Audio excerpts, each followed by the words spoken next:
Hello বন্ধুরা, আমার চ্যানেলে সবাইকে স্বাগত। তো আজ আমি রান্না করতে চলেছি বাঙালির খুবই প্রিয় একটি রান্না, চিংড়ি মাছের মালাইকারি।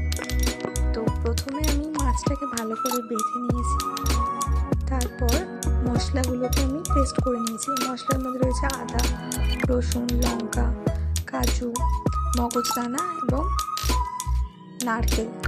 সেগুলোকে ভালো করে শিলনোড়ায় বেটে নিয়েছি। কার কার শিলনোড়ায় বাটা মশলা খেতে ভালো লাগে, মশলা দিয়ে রান্না খেতে ভালো লাগে, তারা প্লিজ কমেন্ট করে জানাবেন। এরপর আমি পেঁয়াজগুলোকে ভালো করে ভেজে নেব। পেঁয়াজের মধ্যে অল্প একটু নুন দিয়ে দিয়েছি। পেঁয়াজটা হালকা লাল লাল করে ভাজা হয়ে গেছে। এরপর এর মধ্যে আমি কাজু, বাদাম, মগজদানার পেস্টটা দিয়ে দেবো। একটু নাড়াচাড়া করে নেওয়ার পর তার মধ্যে আদা, রসুন, লঙ্কা বাটাটাও দিয়ে দেবো। দিয়ে ভালো করে একটু কষিয়ে নেব।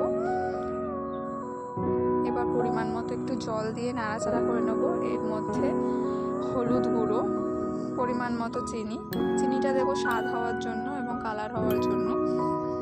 ভালো করে কষিয়ে নেওয়ার পর 4টে কাঁচা লঙ্কা চিড়ে দিয়ে দেবো। এরপর দুধ দিয়ে দিলাম। দুধ দিয়ে ভালো করে নাড়াচাড়া করে নিচ্ছি।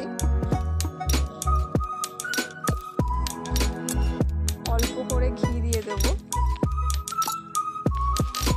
চিংড়ি মাছ ভাজাগুলো তার মধ্যে দিয়ে দিয়েছি।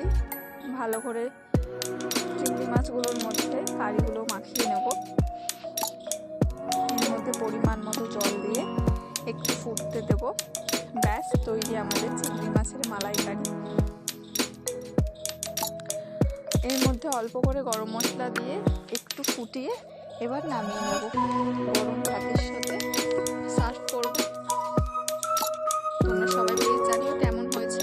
টাটা, বাই বাই, সবাই ভালো থেকো।